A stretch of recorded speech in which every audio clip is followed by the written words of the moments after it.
ಅಧಿಕಾರಿಗಳಾಗಿರ್ಬೋದು, ಕೇಂದ್ರ ರಾಜ್ಯದ ಹಾಲಿ ಮತ್ತು ಮಾಜಿ ಸಚಿವರು, ಕನ್ನಡಪರ ಹೋರಾಟಗಾರರು, ರೈತ ಸಂಘದ ನಾಯಕರು, ವಿವಿಧ ಸಂಘಟನೆಗಳ ಪದಾಧಿಕಾರಿಗಳ ವಿರುದ್ಧ ಏನಪ್ಪ ಅಂದ್ರೆ 43 ಮಂದಿ ಜನರ ವಿರುದ್ಧ ಕೇಸುಗಳಿದ್ದು ಅವ್ರನ್ನೆಲ್ಲರನ್ನೂ ಇವತ್ತು ಅವ್ರ ಮೇಲೆ ಕೇಸ್ ಮತ್ತೆ ಸ್ಟಾರ್ಟ್ ಆಗುವಂಗೆ ಇವತ್ತು ನಮ್ಮ ಹೈಕೋರ್ಟ್ ನೀಡಿದಂಥ ತೀರ್ಪು ಏನದಲ್ಲ, ಕೊಟ್ಟಿದ್ದೇನದ, ಇದು ನಿಜವಾಗಿಯೂ ಇಂಥ ಒಂದು ಆರೋಪದಂಥವ್ರಿಗೆ ಕೋರ್ಟ್ ಏನು ಡಿಸಿಷನ್ ತೊಗೊಳ್ತದೆ. ಯಾಕಂದ್ರೆ ಕೋರ್ಟ್ ಮುಂದೆ ಅವ್ರಿಗೆ ಗೊತ್ತಿರ್ತದೆ ಯಾವುದು ಸರಿ.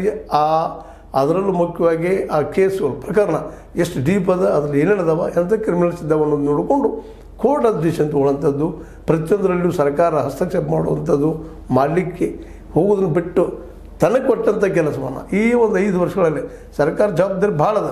ಯಾಕಂತಂದ್ರೆ 1-2 ಅದರದ್ದು ರೈತರ ಮಿನಿಮಮ್ ಏನಪ್ಪ ಅಂತಂದ್ರೆ ಈ ಪ್ರೈಸ್ ಮಾಡೋದ್ರ ಬಗ್ಗೆ ಚಿಂತನೆ ಇಲ್ಲ ಇವ್ರಿಗೆ. ಅದ್ರ ಜೊತೆಗೆ ರೈತರಿಗೆ ಮಾರ್ಕೆಟ್ ಮಾಡಿಕೊಡ್ಬೇಕು, ಪ್ರತಿಯೊಬ್ಬ ವಿದ್ಯಾರ್ಥಿಗೂ ಮಕ್ಕಳಿಗೆ ಕಲಿಯುವಂಥ ಒಂದು ವ್ಯವಸ್ಥೆ ಮಾಡಿಸ್ಕೊಡ್ಬೇಕು. ಮಾಡಿದಾರಿಲ್ಲ ಅಂತಲ್ಲ, ಆದರೆ ಯಾವ ಪ್ರಮಾಣದಲ್ಲಿ ಅದು ಆಗಬೇಕಾಗಿತ್ತು, ಆಗಿಲ್ಲ ಅನ್ನೋದನ್ನು ಈ ಸಂದರ್ಭ ಮತ್ತೆ ಒತ್ತಿ ಹೇಳಬೇಕಾಗ್ಯದ. ಏನು ಮಾಡಬೇಕಾಗಿತ್ತು ಅದನ್ನು ಮಾಡಿರಿ. ಉದ್ಯೋಗ ಸೃಷ್ಟಿ ಮಾಡಬೇಕಾಗ್ಯದ, ಅದ್ರ ಬಗ್ಗೆ ಏನು ಎಷ್ಟು ಉದ್ಯೋಗ ಸೃಷ್ಟಿ ಮಾಡಿಸಿದ್ರಿ ಇಲ್ಲಿವರೆಗೆ ಅಧಿಕಾರಕ್ಕೆ ಬಂದ ಅನ್ನೋದು ಸಹಿತ ಉತ್ತರ ಹುಡುಕಬೇಕಾಗ್ಯದ. ಯಾಕಂತಂದ್ರೆ ನಿರುದ್ಯೋಗ ಸಮಸ್ಯೆ ಬೆಳೀತಾ ಇದೆ ಸಾಕಷ್ಟಾಗಿ, ಮತ್ತು ಎಲ್ಲ ಮಕ್ಕಳಿಗೂ ಶಿಕ್ಷಣ ಸಿಗ್ತಾ ಇಲ್ಲ, ಕೇವಲ ದುಡ್ಡಿದ್ದಂಥ ಮಕ್ಕಳಿಗೆ ಮಾತ್ರ ಅನುಕೂಲಗಳು ಹೆಚ್ಚಾಗ್ತಾ ಇದ್ದಾವೆ. ಇವೆಲ್ಲನೂ ಗಮನದಲ್ಲಿಟ್ಟುಕೊಂಡು ಸರ್ಕಾರ ತರದಂಥ ಜವಾಬ್ದಾರಿಗಳಿದ್ದಾವೆ. ವರ್ಷಕ್ಕೆ 4.5 ಲಕ್ಷ ಕೋಟಿ ರೂಪಾಯಿ ಟ್ಯಾಕ್ಸ್ ಉಳಿದ ಸರ್ಕಾರ